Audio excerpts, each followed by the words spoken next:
E aí galera, beleza? Não sei se vocês viram aí um bom tempo. Tem uns vídeos aí que estão dominando a internet sobre uns sons estranhos que estão vindo do céu. Tem gente que diz que são as trombetas do apocalipse, tem gente que diz que é o capeta, tem gente que diz que é aquela coisa maluca do Warp.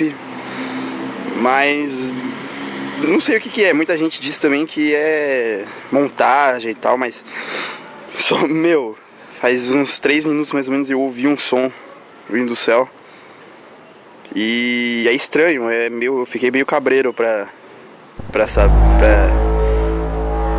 Eita, olha só aí, ó. Mano, só quem vê mesmo sabe que é estranho, velho, olha só. Nossa, olha isso.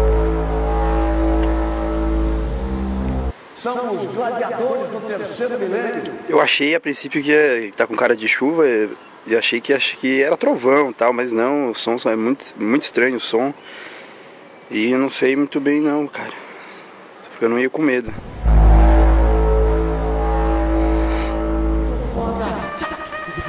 Caralho! O negócio é comer cu e buceta.